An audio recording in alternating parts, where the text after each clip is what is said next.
a nossa gravação. Pronto, vamos lá. Então eu estou vendo que está tudo ok. Deixa eu só chegar aqui para o canto,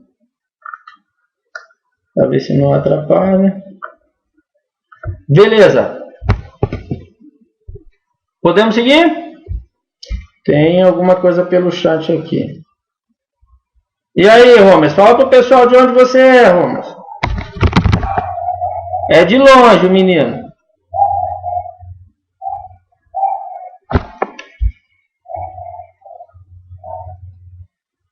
Ah, Espírito Santo é pertinho, né, mestre? Mas e a cidade? Difícil chegar na cidade, não?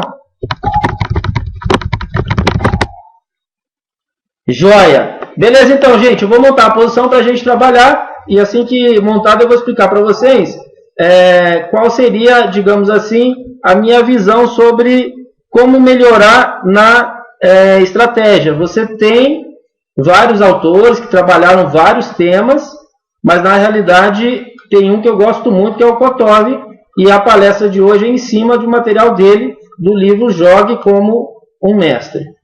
E a trilogia dele é Jogue como um grande mestre, desculpa. Jogue como um grande mestre, treine como um grande mestre e pense como um grande mestre. Ou seja, é impossível não ficar bom, né? Lendo uma trilogia dessa.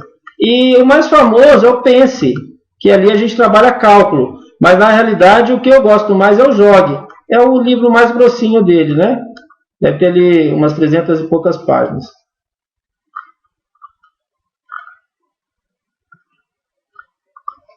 Tem uma autorização de entrada de sala, é o Cleiton. Professor Cleiton, seja bem-vindo, tudo bem? Nós já começamos aí, fica à vontade, tá bom?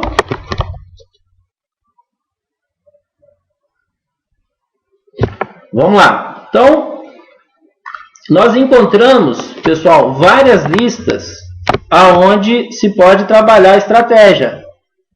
E que listas são essas? Ó, Eduardo tá chegando, vamos lá.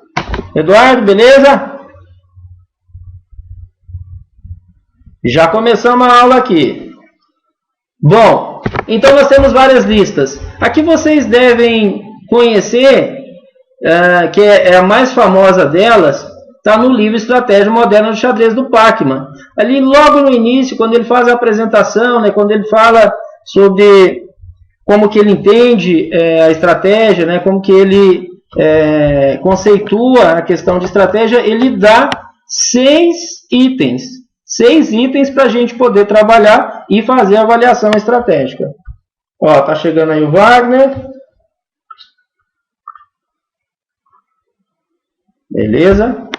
E nós temos um livro muito bom que é Em Balance, né? O Balanço da Posição, que é de um mestre nacional americano chamado Jeremy Silman. Tem vários livros. E na realidade, esse livro dele, Em Balance, é o que eu mais gosto, porque ele ensina a fazer um balanço da posição. A gente bater o olho na posição e trabalhar alguns itens para poder fazer um checklist ali em cima e destes itens a gente poder tomar uma decisão baseada em elementos estratégicos. E esse livro ele traz 7 itens, então é uma lista maior um pouquinho que a do Pacman, mas na realidade ele é muito maior. Porque está 7 itens, mas na realidade são muito mais, né? Porque cada item dele, alguns itens pelo menos, tem A, B, C e D. Então ele tem os subgrupos. Então na realidade a lista dele é maior.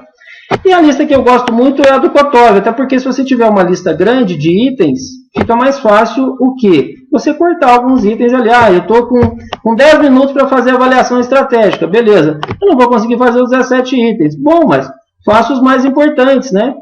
O Kotov dá 12 itens que a gente chama constantes e 5 itens que são itens secundários, itens temporários, que não dá para ganhar com esses 5 itens. Qualquer um desses elementos que você tiver, você usa como trampolim para passar para um dos 12 itens anteriores. Que é o que nós vamos ver agora, ok?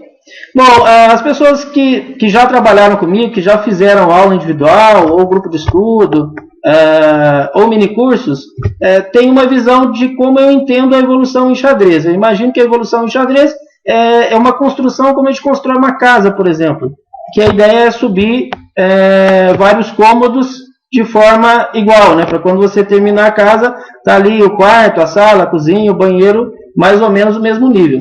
A questão é que a gente tem certas preferências. Por exemplo, tem jogador que adora essa abertura, então na realidade nesta construção de nível, a abertura, ele acaba subindo mais o cômodo, digamos assim, né? Ele finaliza ali o cômodo da abertura, mas às vezes no final ele não gosta de estudar.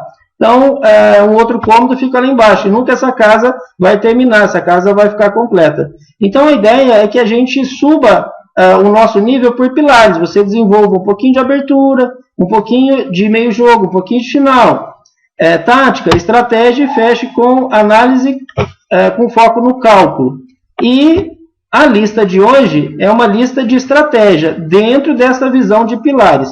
Então, quando a gente for estudar xadrez, eu gosto de estudar por pilares. É como se fosse um treinamento fragmentado, que depois você junta tudo e consegue fazer uma boa avaliação em uma partida. Então, hoje, desses 6 pilares, nós vamos trabalhar um pilar que é a estratégia. Ok? Bom, segundo o Kotov, nós temos 17 itens. E aqui, então, eu vou colocar o primeiro item. Não precisa anotar nada, né? Porque está sendo gravado e também depois vocês podem pegar no material de apoio, tem um item lá chamado estratégia, e neste item tem todos os 17 itens, o que foi jogado a partir desta posição aqui, e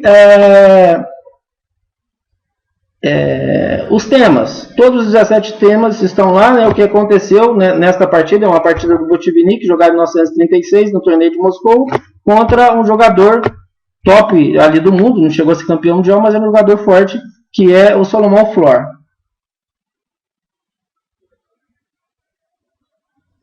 Já tem comentário ali, o Eduardo já está comentando, beleza, estratégia moderna, ok, o Silma, e gostou do Kotov, legal, ele olhou todos, beleza. Ó, quem quiser comentar alguma coisa, pode ir comentando aí, que tem um computador do lado que eu vou olhando, tá? Então, tem o comentário do Eduardo, né, dos 3 livros que eu citei. Wagner, beleza? Então, pode ir deixando aí comentários que eu vou lendo, tá?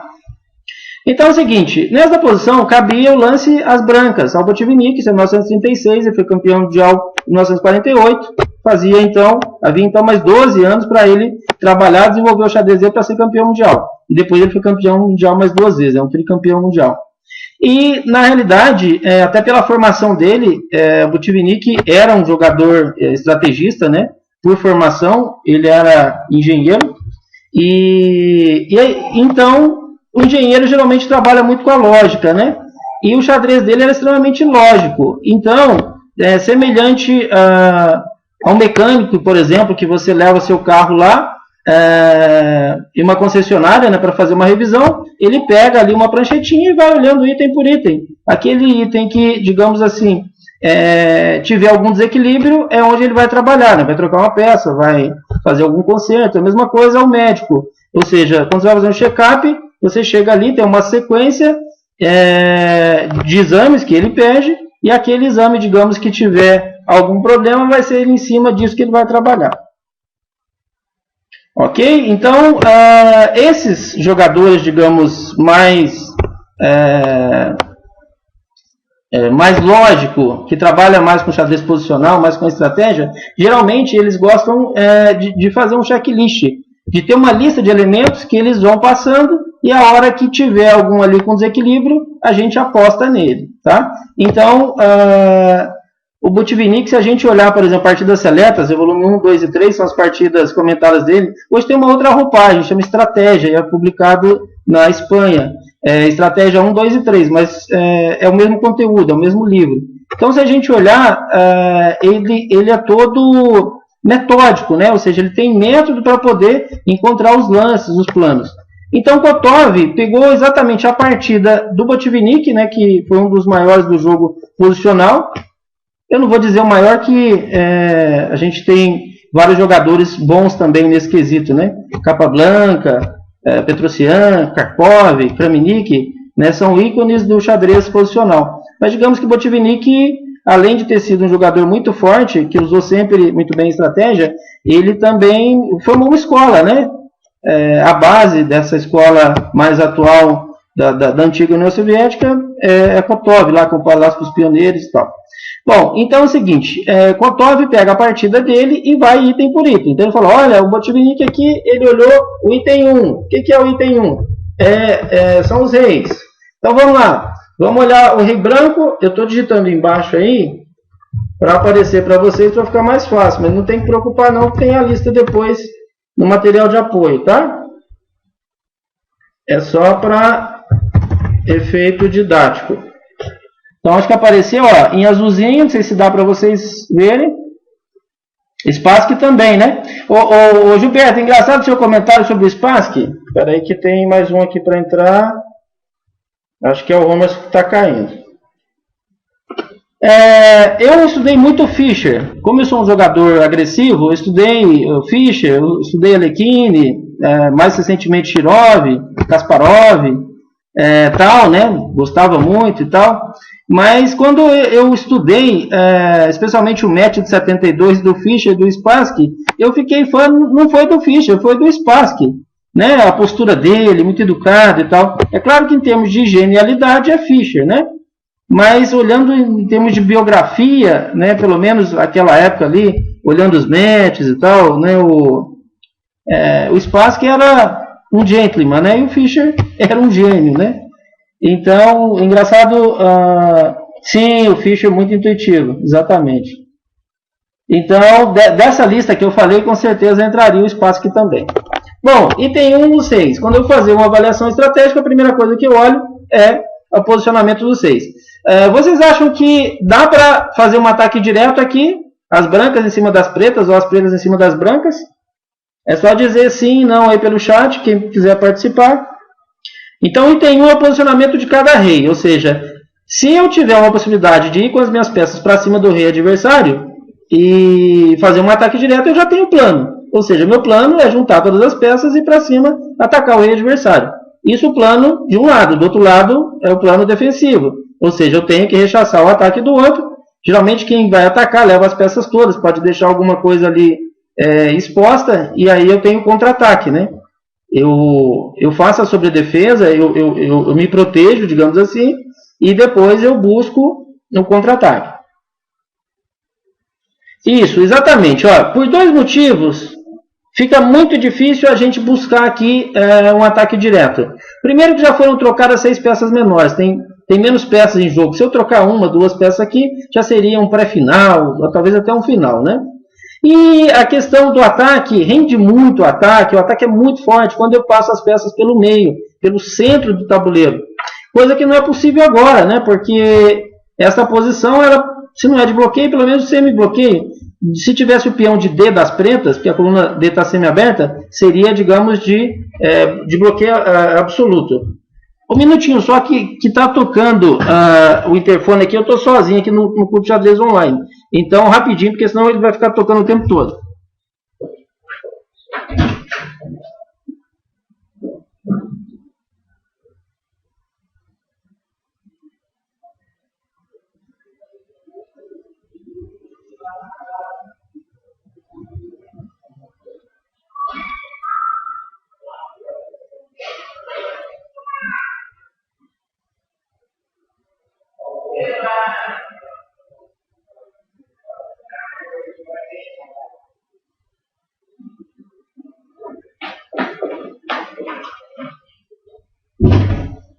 Prontinho, estou de volta, sinal que está tocando. Eu estou na sede do Clube Xadrez Online.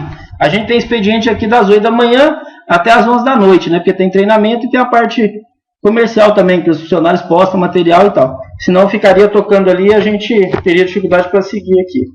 Vamos lá. Posicionamento de reis. Ninguém falou assim, né? Trocar o bispo pelo cavalo, Eduardo está pensando, estariam melhores. Esse cavalo vai ter um item, o item 7, que é par de bispo. Nós vamos entrar também nessa questão das peças menores, né, das trocas das peças menores. Então, essa posição, como ela está de semi-bloqueio, é mais interessante para o cavalo, né? Apesar de o bispo de G5 ser um bispo bom, ele corre por casas de cor diferente aos peões de E6 e F5, né? São os peões, digamos, mais avançados aí, próximos ao centro. Bom, então é o seguinte, essa posição, então, item 1, não dá para fazer nada. Item 2, material, o que vocês acham aí? Tem alguém com vantagem material? Essa vantagem material é direta, tá? Um peão a mais, um cavalo, um bispo, não uma relação, por exemplo, de um bispo com um cavalo, uma dama mais ativa, uma torre mais ativa. Não, relação direta de material.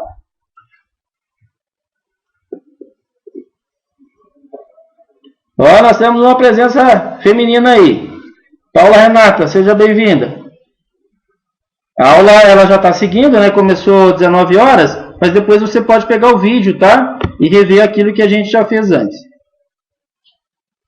Não, exatamente. Esta posição não é desequilíbrio material. Se houvesse desequilíbrio material, a gente usaria duas estratégias. Tem duas estratégias distintas que a teoria fala sobre vantagem material.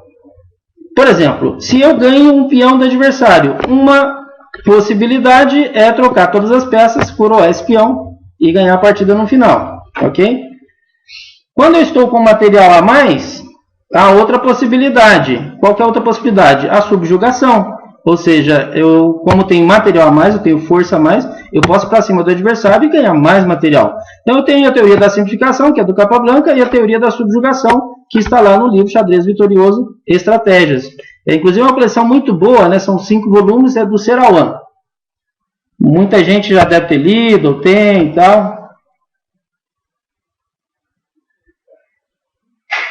Ok? Então vamos lá. Olha só, esta posição, como não existe desequilíbrio material, mais um item que está nulo, vamos para o item 3. O item 1, então, foi o posicionamento dos 6. O item 2 está relacionado à questão do material. E agora nós vamos para o item 3, que é a questão dos blocos de peões. Blocos de peões, como é que vai ser isso?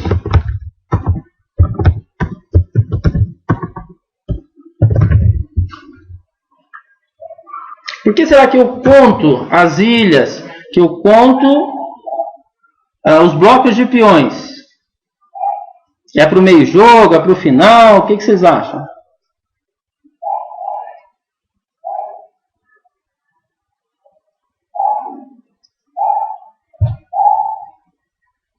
Eu estou olhando do lado aqui o chat, tá? Para ver o que o pessoal está digitando.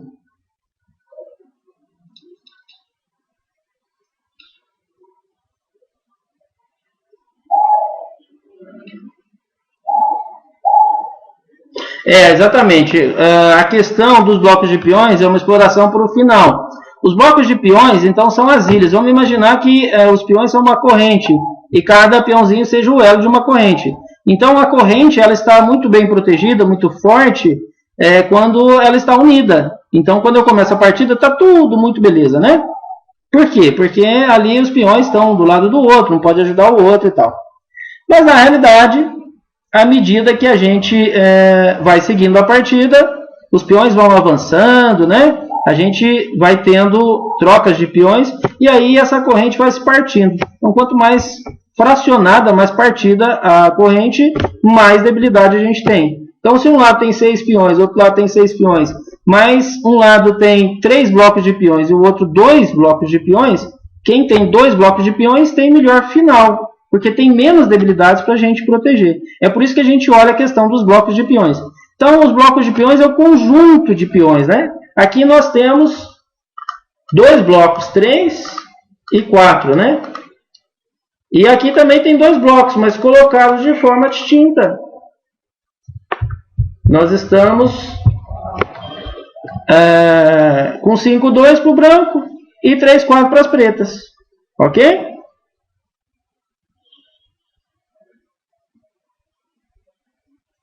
Então, nesse ponto aí, o que acontece? Item 3, nulo de novo. Vamos passar para o item 4? O que é o item 4? O item 4 está relacionado a quê?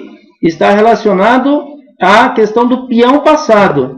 O peão passado é o melhor peão que nós temos em xadrez. É o peão que basta eu empurrar e fazer a dama. É o peão que não tem um peão do adversário e nem na frente e nem do lado. Ou seja, basta empurrar o peão que a gente curou. Por isso ele é tão forte. E também o peão passado é uma vantagem que se explora onde? Se explora no final. O meio jogo não adianta eu avançar o peão passado que com o risco de perder o peão. Porque o adversário tem muita peça, né? Pode fazer bloqueio, pode até tomar esse peão. Então, na realidade, quem tem um peão passado, troca as peças para tentar ganhar o final da partida.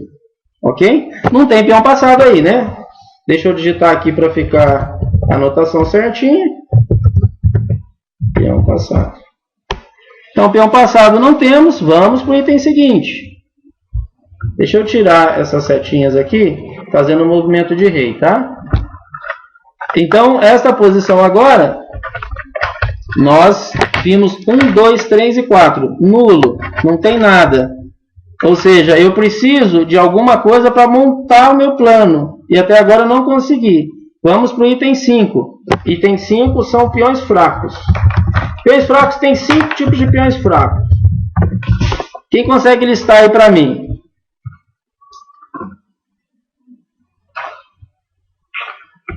Quem quiser digitar, são 5 tipos. Vamos lá, Jean, Eduardo. Quem mais que nós temos aqui? Armando, Bruno, Cleiton, Enio. Enio esses dias estava fazendo o Arte Nacional Antônio Bento, esteve em Belo Horizonte fazendo o workshop e o Enio estava lá prestigiando. Eu vi as fotos, Enio. Bacana. Fernando, a gente encontrou ano passado, né, Fernando? Lá no...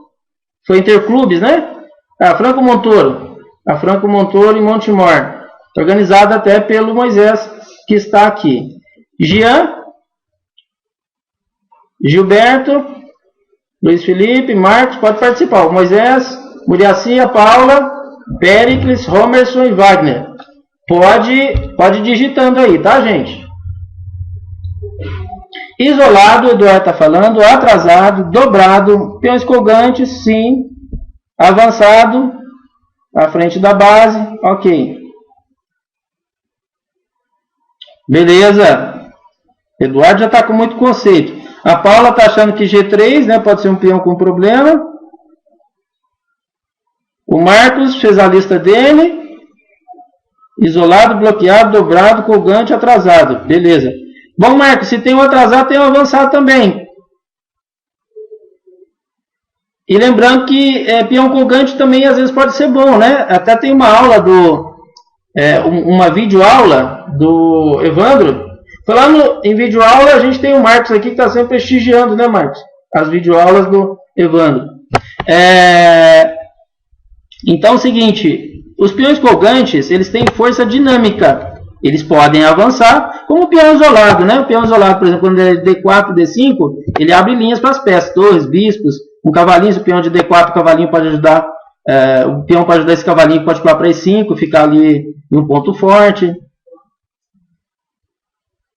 Isso, exatamente, C4, né, e D4, C5 e D5, exatamente.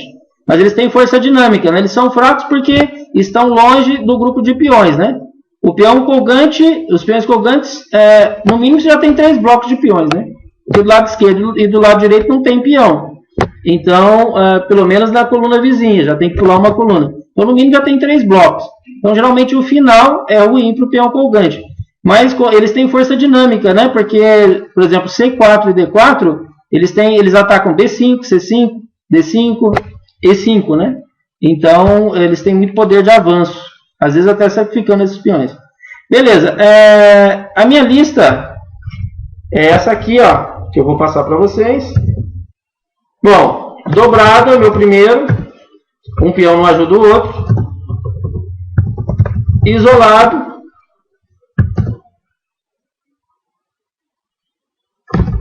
Atrasado. Avançado. Bloqueado por peça. Peão bloqueado por peão normal, né? Por peça. E poderia ter um sexto aqui também, os peões colgantes.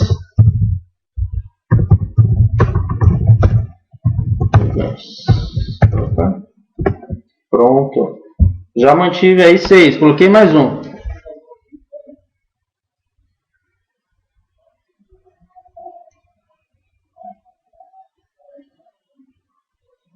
Vamos lá então, olha só. Dobrado tem, gente? Pode ir digitando, tá?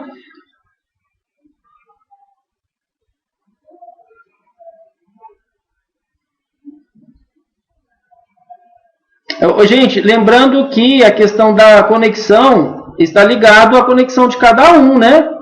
Então, por exemplo, a internet aqui do Clube Xadrez Online ela tem 30 megas.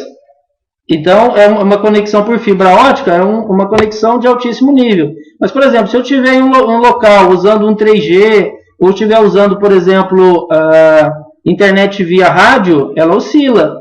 Então, o problema pode não ser aqui, né, para receber a minha imagem, e o som também pode ser no computador de quem está acessando, né? Agora, vamos seguindo. Peão dobrado tem, Jean tem peão dobrado aqui.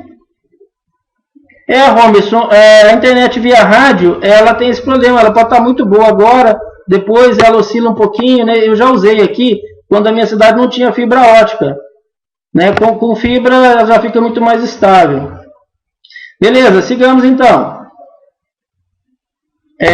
Dá um minutinho só para eu acender a luz, que eu estou vendo que vocês não estão me enxergando mais, que está ficando escuro aqui, né? Só apertar aqui a tomadinha. E vocês já vão me ver. Aê, beleza. Tá vendo? Já tá vendo o tutor de novo. Ok? Colgante, Renata, Paula, quando tem dois peões unidos, por exemplo, C4 e D4, mas você não tem peão do lado, nem de B nem de E. Então são dois peões que estão juntos, um junto com o outro, mas eles estão longe do grupo. Nem a esquerda nem a direita deles tem peão, né? Pelo menos na coluna vizinha. Isso, beleza, Romerson. Junto, mas isolado. Muito bom. Agora, vamos então, para o peão isolado. Tem peão isolado?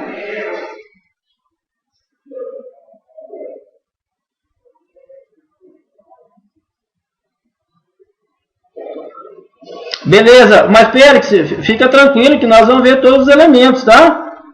É que os 6 primeiros elementos, eles são mais difíceis, né? Por exemplo, você tem lá o elemento 10, coluna. Então, é simples, né? Ou seja, domínio de coluna, você tem ou não tem. O 11, coluna, horizontal, você tem ou não tem. Então, esses, de fato, eles são mais complicados, né? Então, peão isolado não tem, né? Porque você teria que ter um peão sem um coleguinha do lado. Nem a direita, nem a esquerda. Um peãozinho aí estaria isolado se tivesse esta condição, né? Por isso que o peão isolado tem muita fraqueza no final, porque em si ele é uma fraqueza. Porque ele é alvo, o adversário pode atacar, né? A qualquer momento o adversário pode atacar esse peão. E no meio jogo, lembrando que é forte. Recentemente até o mestre nacional Evandro Barbosa, que inclusive a próxima palestra online é dele, na outra quinta-feira. Ele vai falar sobre aberturas, como montar repertório, né? Como estudar as aberturas. E ele fez uma videoaula recente sobre estratégia. Tem estratégia 1, 2, 3 e 4. Hoje até ele lançou a estratégia 4, que é ataque da minoria. E ele, no volume 1, ele falou exatamente sobre o peão isolado. E como os livros ratificam isso, o peão isolado no meio jogo é bom, né? Peão isolado de D4, pelo menos, D5, porque abre linhas para as torres, para os bispos. Quando é um peão isolado em D4, dá a casinha de apoio aí para o cavalinho E5, quando é D5 a casinha E4, então deixa as peças com muita força dinâmica. Jogadores agressivos, jogadores de ataque, até gostam de ter o peão isolado, D4 e D5. Então é uma exceção nessa questão de fraqueza de peões. Mas em geral, os peões em outras casas, que não D4 e D5, e no final de partida, mesmo o peão de D4 e D5, ele é fraco, porque ele carece de proteção do adversário.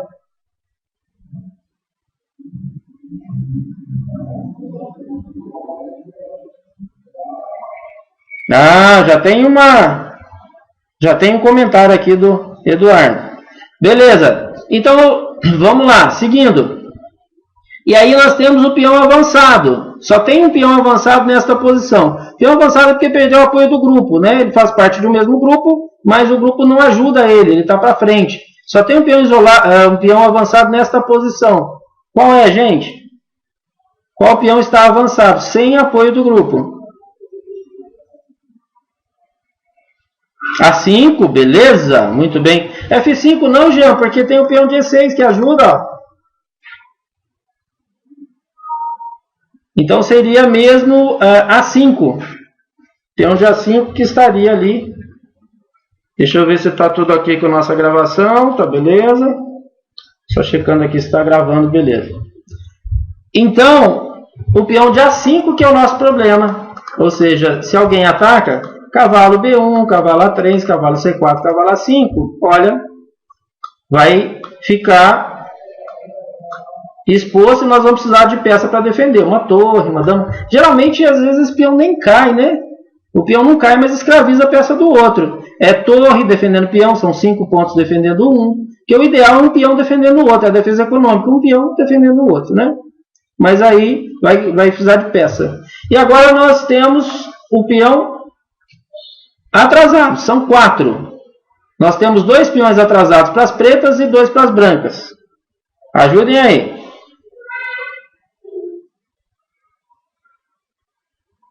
Essa palestra, da forma que nós estamos fazendo, é uma palestra mais participativa, tá? Vocês podem comentar, podem fazer perguntas. Tem um roteiro, né, que nós estamos seguindo, vamos olhar todos os 17 elementos, mas podem participar, né? Porque senão fica aquela palestra chata, só o professor falando e tal, e o aluno dorme, né?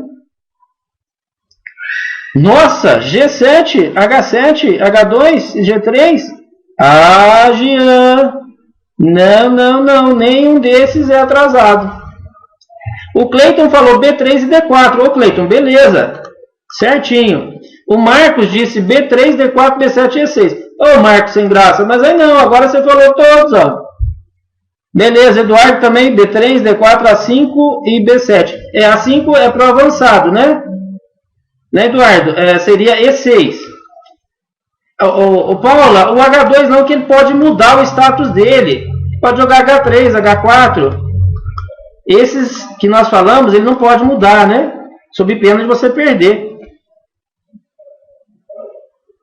Jean, entendeu que D4, B3, B7 e E6 são os peões atrasados aqui?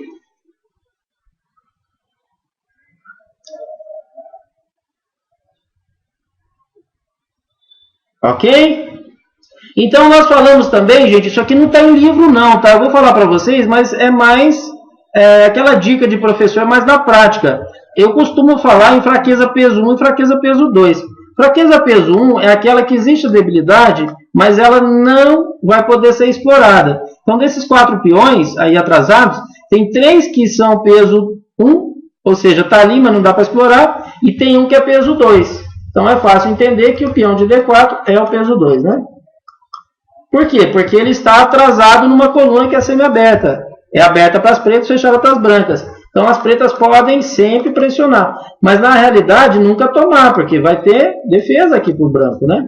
Cavalo E2, dama F2. Jean, eles são atrasados em relação ao grupo dele.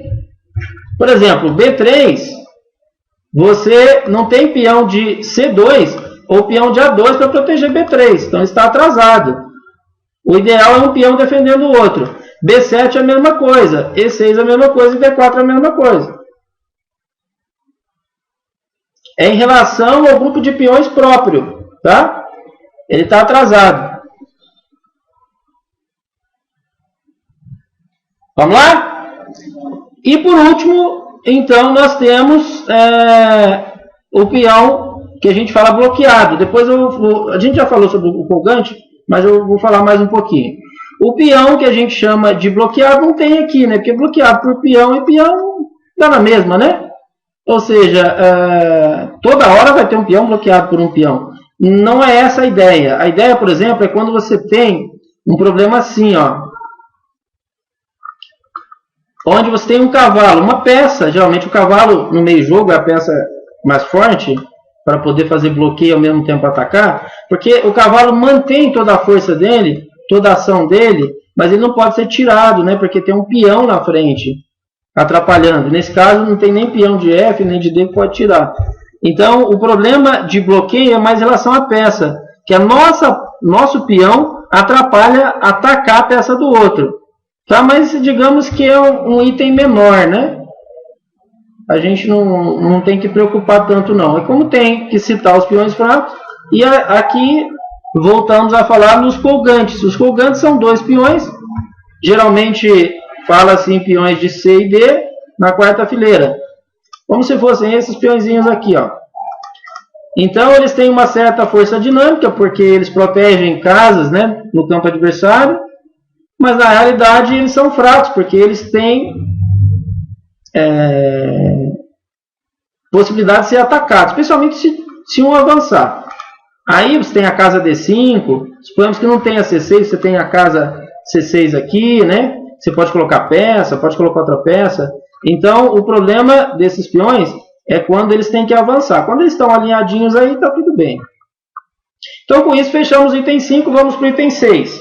O item 6 diz respeito a casa fraca. Esses são os 6 itens mais difíceis e são os 6 itens que levam mais tempo para a gente fazer. Os outros são mais rápidos, tá? Isso, são todos desprotegidos. Beleza, Paulo e Jean, bacana, estão trocando ideias com o pessoal do grupo, maravilha. Essa é a ideia, beleza.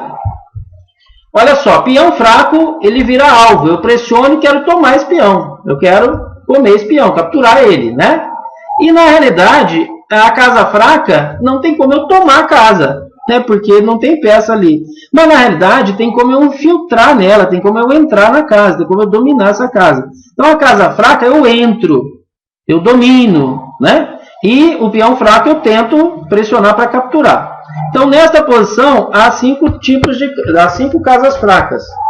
E, por definição, casa fraca só pode existir da terceira até a sexta, né?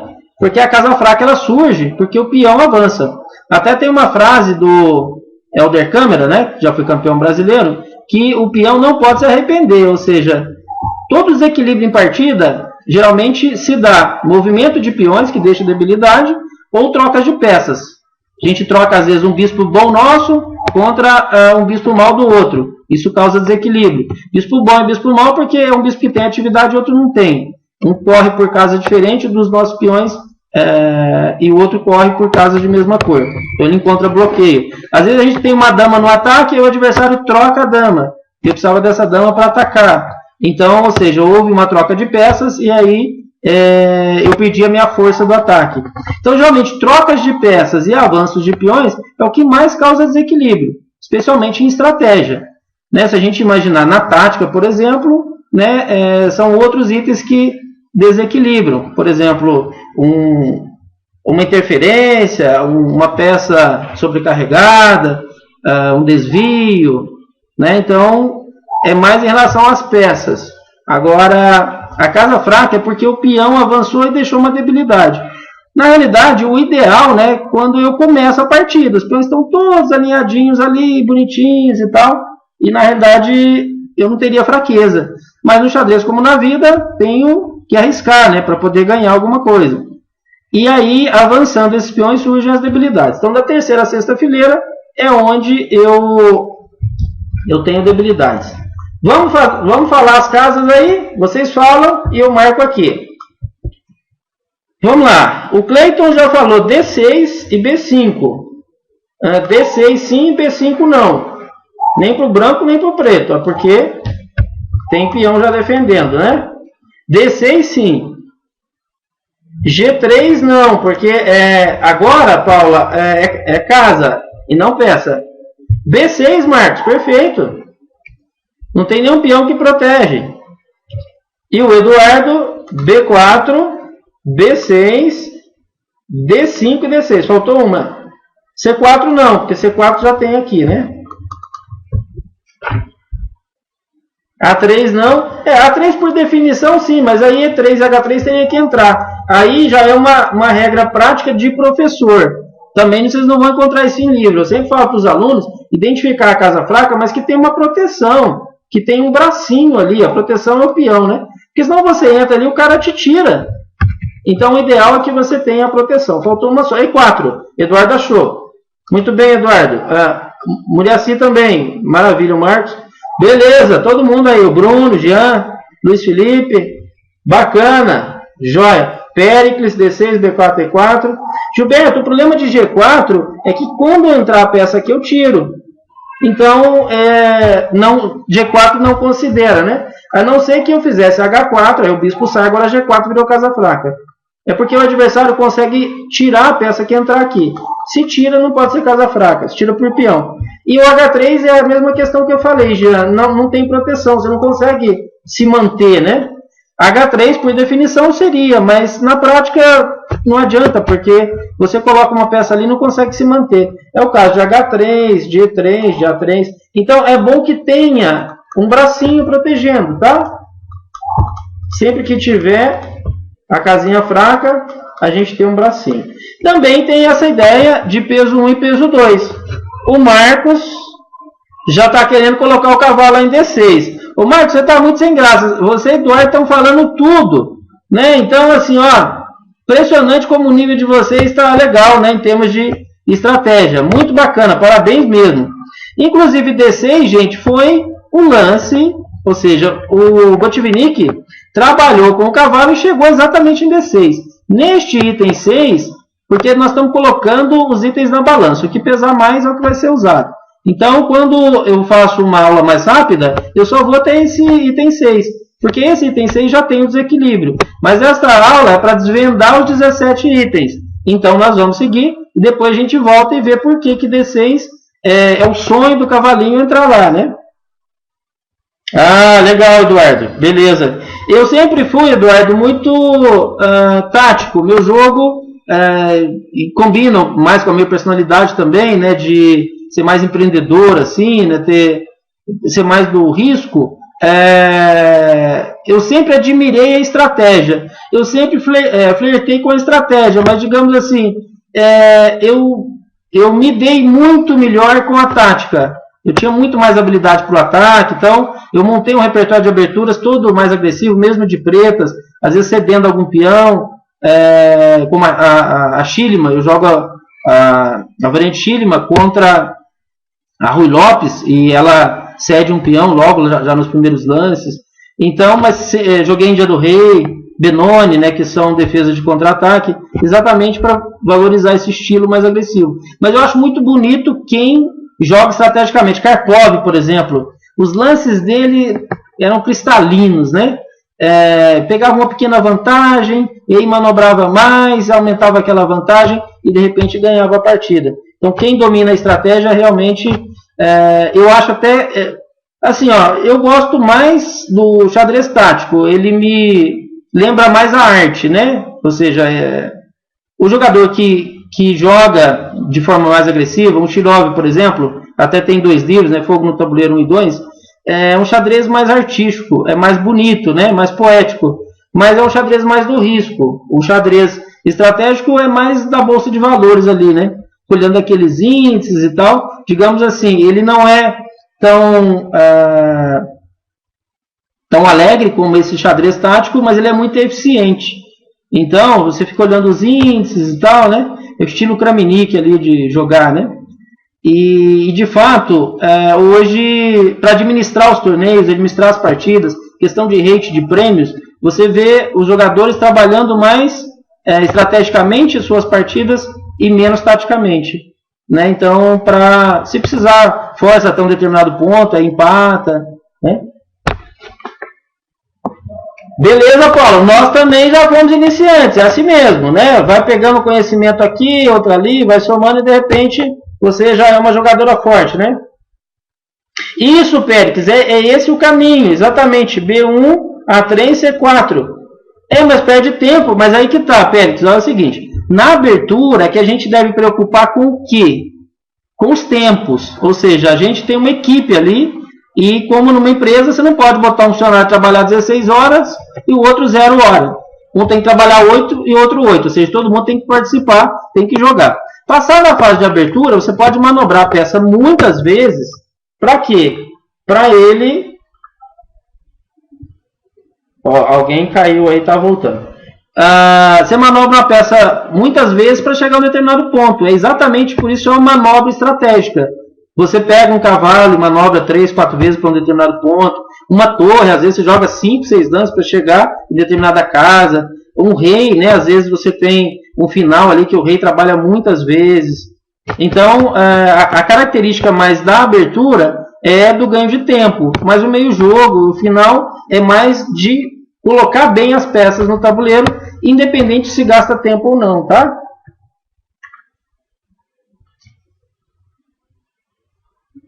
Calma, Luiz, tá tranquilo, fica tranquilo que vai dar certo. Vamos lá, gente, é importante entender os itens e discuti-los, tá? Para a gente poder desenvolver bem os temas. Então vamos para o outro item, que esse item é muito simples, gente. 7, par de bispos, tem? Par de bispos? Não.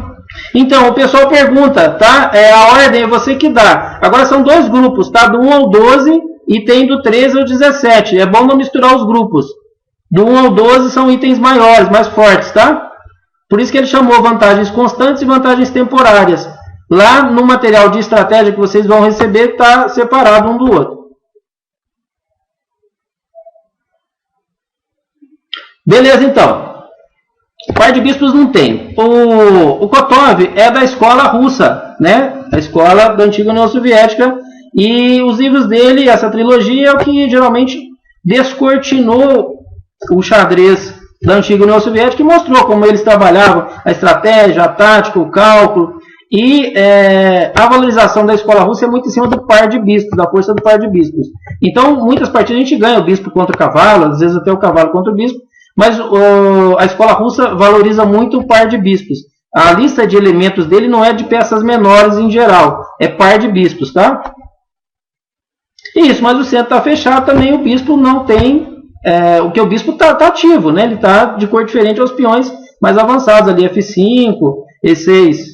Mas o centro está semi-fechado, o cavalinho leva vantagem.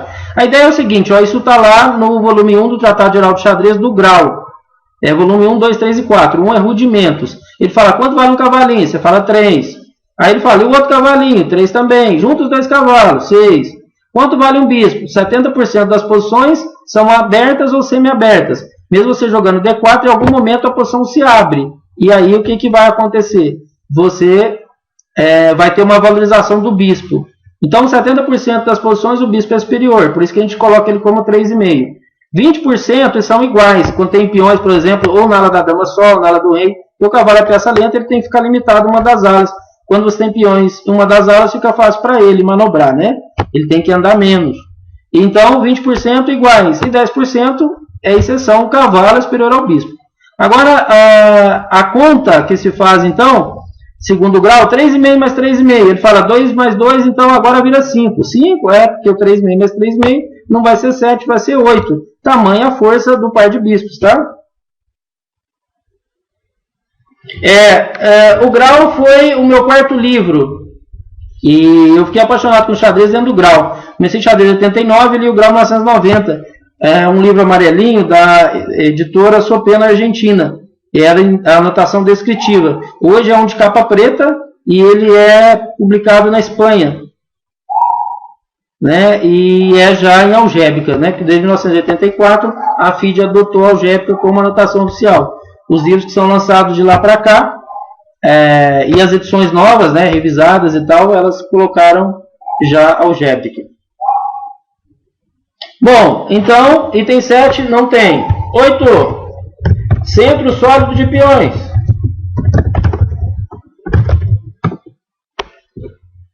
O centro são essas 4 casas. E este entorno aqui é o grande centro. Isto são as bordas. São casas, digamos, ruins, né? E aqui são os cantos. São as piores casas do tabuleiro. Então, as 4 casinhas do meio, o sonho nosso é dominar. A gente é centrista, né? Ou seja, a gente trabalha para dominar o centro. São essas casas D4, E4, D5 e E5. Quem não consegue essas casas, tenta o grande centro. Então, o centro sólido de peões, você olha esse miolinho. Quem tem peões no centro? Branco. Então, isso aí é o centro clássico. Lá da escola ainda clássica, Steins, foi o primeiro campeão mundial, o Tarrasch, eles achavam que o centro, né, que o domínio para te dar espaço ali territorial seria feito com os peões. Já a escola hipermoderna, seguinte, né, que é Nizovich, Hett, Breyer, já é uma escola que valorizava o domínio por peças, inclusive a distância. Os bispos, né, surgiram ali muitas defesas foram melhoradas, valorizadas até depois dessa ideia de fiancheto, ou seja, a distância você controlar o centro. Então, nesse caso aqui é o centro físico controlado por peões, né? Eles estão dentro do centro. Então, isso é do branco. Só que falava centro sólido. Sólido porque é sustentável. Não é sustentável porque o peão de D4 é débil, tá?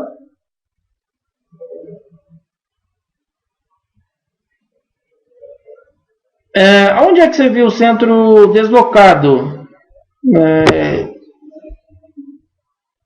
E qual seria esse conceito? Beleza, Romerson.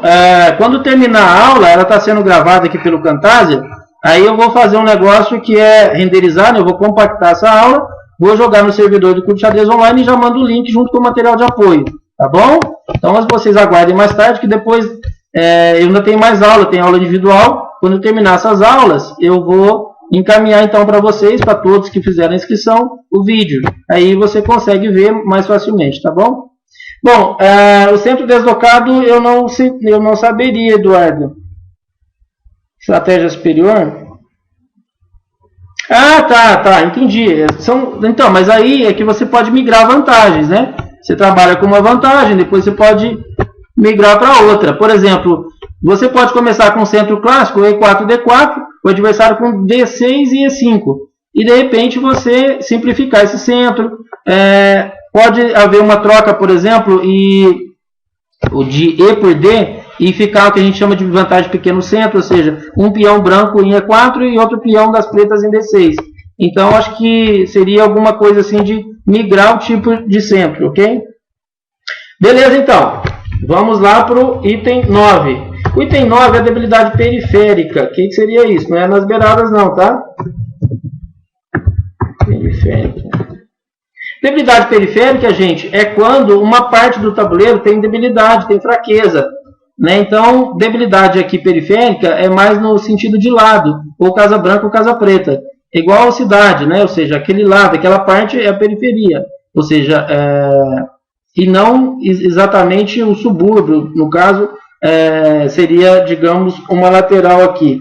Não é exatamente isso, tá? Em xadrez, a debilidade periférica, pelo menos segundo o conceito do grau, é o lado. O lado branco ou o lado preto estaria com casas fracas. Por exemplo, se eu tenho um bispo de casa preta, eu vigio as casas pretas. Quem vigia as brancas? Eu não tenho um bispo de casa branca, mas os peões me ajudam aqui. Então tem uma boa harmonia de peças e peões. Agora olha o branco, não tem bispo de casa branca nem de casa preta. A maioria dos peões estão nas casas pretas. Ah, mas quem vigia as brancas? Isso aqui é da estratégia superior, tá? É um conceito mais sutil de xadrez. Então, as brancas estariam inferiores, pelo fato de ter uma debilidade nas casas brancas. Tá bom? Não. Debilidade de ala, não. Isso aqui seria... você pode ter debilidade periférica, no caso, de casa branca e casa preta, no centro. É um lado. Ou as casas brancas ou casas pretas, a gente fala assim, gente, eu perdi a partida porque o cara trocou meu bispo de casa preta, eu fiquei sem... apoio nas casas pretas e aí perdi. Ou seja, como se as casas pretas estivessem podres, elas estivessem caindo, porque você não tem como sustentar essas casas. Tem um livro do Dvoretsky, o treinamento de elite, e tem uma partida comentada do Mequinha contra o Polugaevski, muito bem ilustrado exatamente esse tema. A questão de eu ter um lado aí com debilidade periférica. O Polugaevski é uma partida muito bonita do Mequinho, no match de candidatos, né, que o Mequinho chegou a jogar 2 matches de candidatos, porque ganhou 2 internacionais, a década de 1970, e um desses matches foi contra o Poluga, o outro foi contra a Korchnoi, né? E então tem uma partida muito bem explicada lá no treinamento de elite. Então, um dos lados do tabuleiro, branco ou preto, está fraco, a gente explora. Beleza. Ok, gente. Depois eu encaminho aí, fica tranquilo, tá? Joia. Seguindo. Esse item agora, gente, é moleza, coluna. Nós temos 3 tipos de colunas. Abertas, que não tem peões, semi-abertas ou fechadas. Então, abertas não tem nenhum. Nós temos semi-aberta aqui. Ou seja, para as pretas, ela é semi-aberta. E para as AD e para o branco, a F. Ok? As pretas, então, tem uma coluna melhor, digamos assim, né? Porque vai pressionar D4. E D4 é um peãozinho que está em coluna semi-aberta. E F5 também, mas ele já tem apoio. E também tem a coluna fechada, que eu posso vir abrir, né? A coluna B é uma coluna assim, né?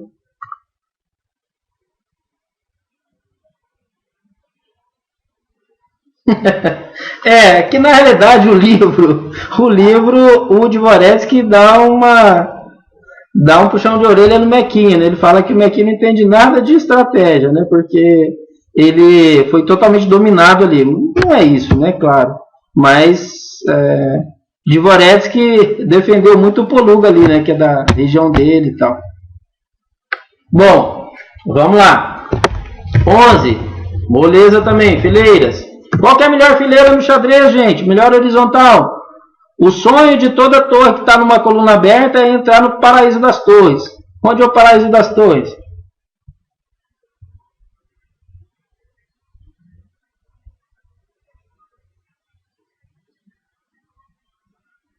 Sétima, beleza. Em geral, gente, ali, né, a antiga União Soviética tinha muita gente forte, né? E quando foi o mesmo problema com o Fischer, né? Só que o Fischer foi muito mais longe, né? Os caras vão tentar bater mesmo, né? Aqui a gente, né? O próprio Larsen, né? Que apesar de ser europeu, estava morando na Argentina, né? Então os caras acabam batendo mesmo, né? Mequinha e tal, porque eles defendem uma escola e o Mequinha é de outra escola, né?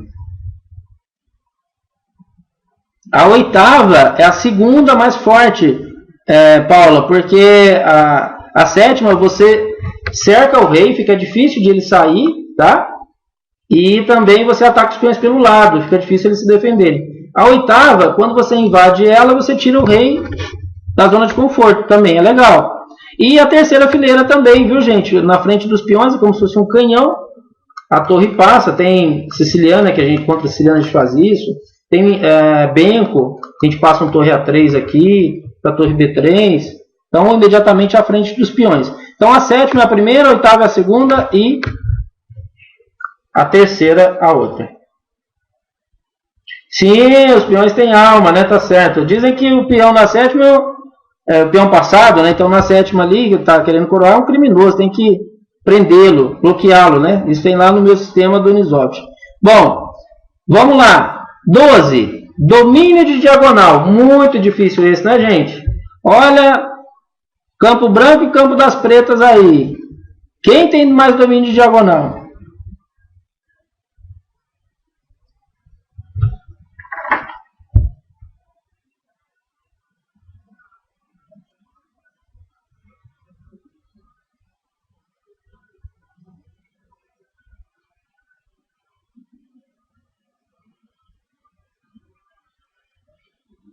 Ok, Eduardo, interessante o conceito aí, né?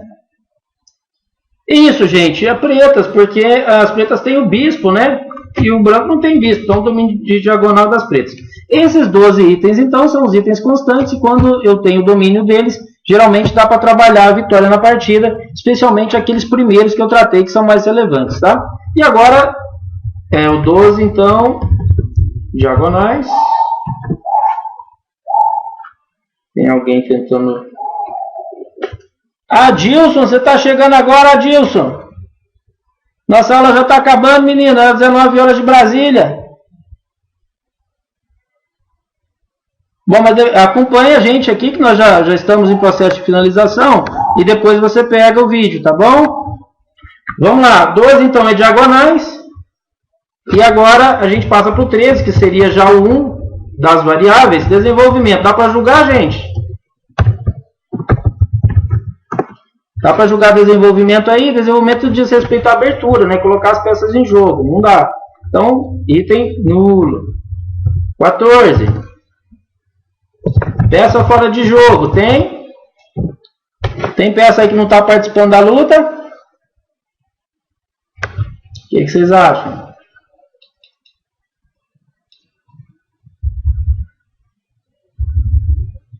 Todo mundo participando. 15, harmonia. Estamos chegando aí no carnaval, ó. Xadrez não é escola de samba não, mas tem harmonia também.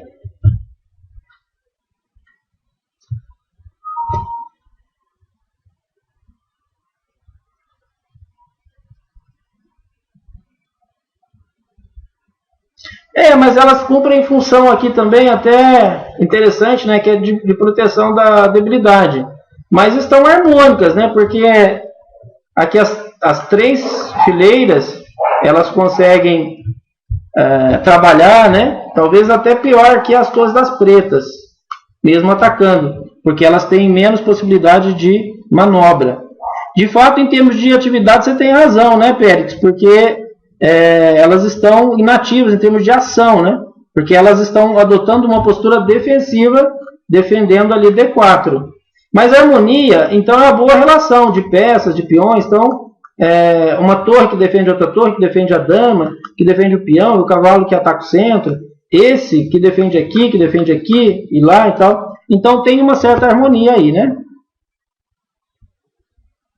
Isso, pode ser. Futuramente você pode jogar um torre F8 para fazer F4, ou até um torre B8, né, para tentar fazer B6 aí preparado, tá bom?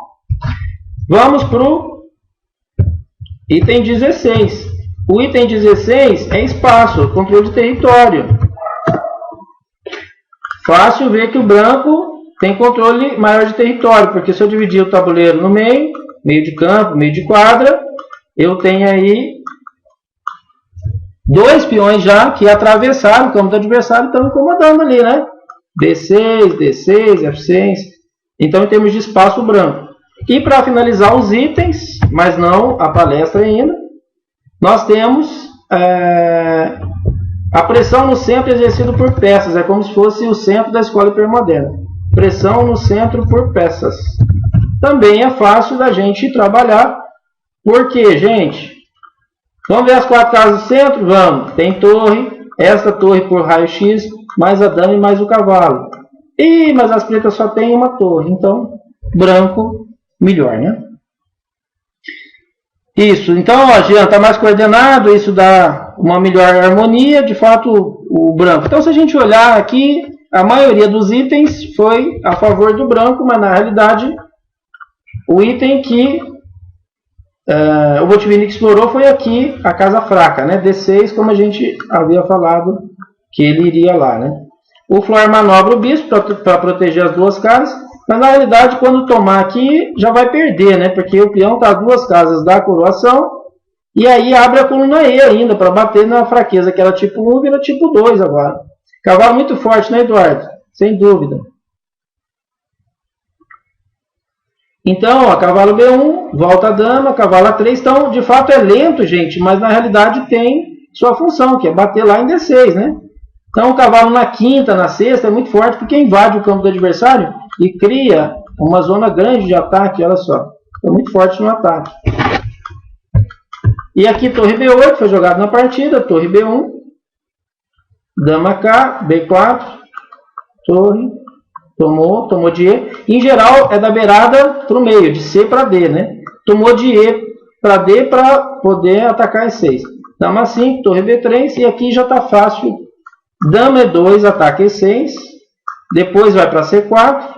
Passa a torre para E3. Passa a torre para B2 e para B1 e ataca E6 de novo. A dama em C4 defende A4 e ataca E6, mais as 2 torres. E o peão está passado na sexta, né? É dobrado, mas ele está passado. Então a estratégia de ganho foi assim. Na realidade, a partida seguiu mais um pouquinho porque o Botvinnik levou um tático. Eu tenho dama 8 aqui na posição E quando a dama tenta passar para C4, leva um B5, depois um torre aqui, mas acaba ganhando. Agora vocês não tem que preocupar com essa sequência não, porque está lá no material de apoio que eu vou mandar, tem lá os lances que foram feitos para ganhar e tal. Bom, gente, então vou fazer um resuminho agora, né, destes itens e como que vocês trabalhariam. Estes itens, então os 17 itens, 12 são constantes, são os itens maiores, e 5 são itens variáveis. Se você conseguir um desses 5 últimos itens, você deve apostar nele como trampolim, para pular para um outro item, digamos assim, maior, desses 12 que nós tivemos. Numa partida pensada, que dura aí de 4 a 6 horas, dependendo do torneio, pensada que tem mais de 1 hora, mas geralmente hoje é 1h30 com 30 de acréscimo. Então, dependendo da quantidade de lance, vai ali, né, para 4 horas, 5 horas, explorando até 6 horas, se tiver muito lance. E então dá para fazer 3, 4 paradas. São aquelas paradas que o cara faz para pensar o plano e depois ele segue rapidinho, faz um monte de lance, porque ele já sabe onde colocar as peças.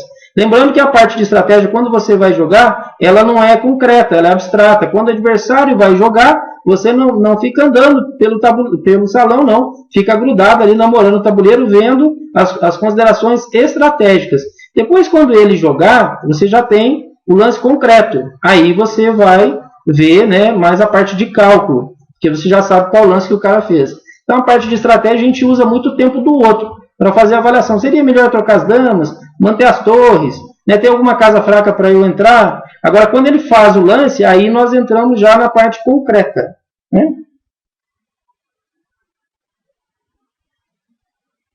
Sim, Péricles, é o seguinte, ó, essa aula, o ideal seria assim, ó, isso tem lá no Jogue como um grande mestre. Você pegar cada item desse, e lá tem a relação, a partir da página 28, você tem ele ilustrando cada um com um exemplo, 2, às vezes até 3. Ou seja, espaço, como que a gente trabalha isso? Vantagem material, então ele dá exemplo, ou a partida inteira, ou parte de uma partida, de como é que você explora isso, tá? Beleza, Luiz? Pega depois o vídeo, tá?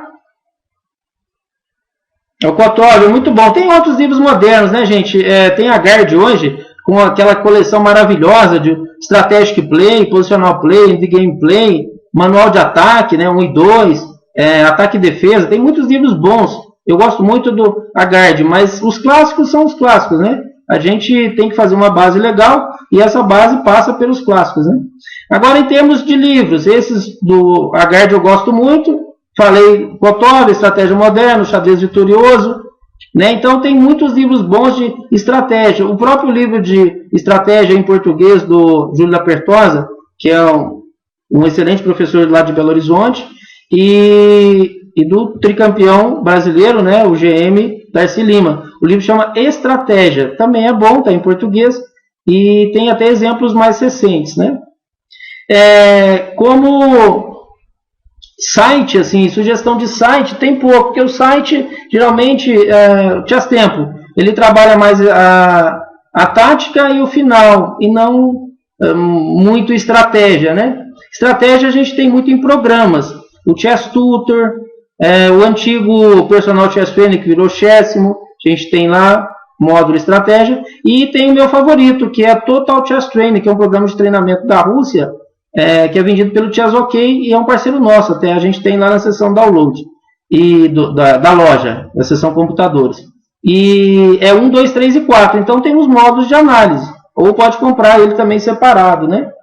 Então, gente, eu gosto muito de estudar livros, né? Porque eu comecei xadrez numa época que o computador ainda não era companheiro de estudo, né? Que eu comecei em 89, meu primeiro computador foi em 96. Então, digamos assim, eu fui criado no xadrez ainda de colocar o livrinho na mesa, pegar um leitinho, pão de queijo ali e ficar estudando, né? Então, livros, me agrada muito os livros para poder estudar e tem ótimos livros de estratégia, tá? Isso, Eduardo, é da Convecta, exatamente, isso, que é a Chess OK. Exatamente, é onde tem Houdini, CT Art, são os mesmos. Legal, tá vendo, Gilberto? Eu acho que eu rezei muito, né? Porque, gente, Gilberto é da aula, né? Nossa, do minicurso. E tem dia que às vezes, né, o som não está tão legal. A última aula eu fui tentar melhorar o enquadramento da imagem, mais o chat e o tabuleiro. E aí desconfigurei tudo em meia aula, né? Gilberto riu até, né? Gente, beleza então. Se vocês tiverem alguma pergunta aí, pode... Dominando Estratégias de Xadrez. Não, Bruno, esse livro não. Pelo menos eu não li e não tem aqui na loja. Na loja a gente trabalha com cerca de 300 títulos. Os mais famosos a gente trabalha aqui, a gente tem importado. Legal, é essa ideia, né, Fernando? Porque em geral a gente trabalha um tema, né? Agora seria legal, né, e essa proposta da palestra, a gente tentar olhar item por item, tal, que foi a proposta da aula. Ok? Beleza, então, logo vai ter mais palestra aí. A gente tem o Evandro, que é o mestre nacional, tem 2 normas de GM, muito forte, né? Já foi vice-campeão brasileiro, absoluto, apesar de ter 22 anos só, co-campeão pan-americano juvenil, campeão sul-americano juvenil, muito forte mesmo, e trabalha aqui com a gente no Clube Xadrez Online, fazendo videoaulas, ele dá aula também de alto rendimento, e a ideia é que futuramente ele faça uma palestra na terça e eu na quinta. Então a gente vai montar ainda uma grade de palestras, e só que a próxima dele vai ser próxima quinta-feira, né, porque terça é carnaval. Então vai ser sobre abertura depois, né, quem tiver interesse é só fazer a inscrição. E a ideia foi tentar colocar, né, um precinho bem baixinho, mas junto com o material de apoio, né? Ou seja, toda palestra tem um material de apoio, tem exercícios, ou pelo menos PGN para mandar. Se eu vou estudar uma abertura, por exemplo, eu mandar o PGN para o pessoal, gravar o vídeo, mandar também, né, para ter bastante interação.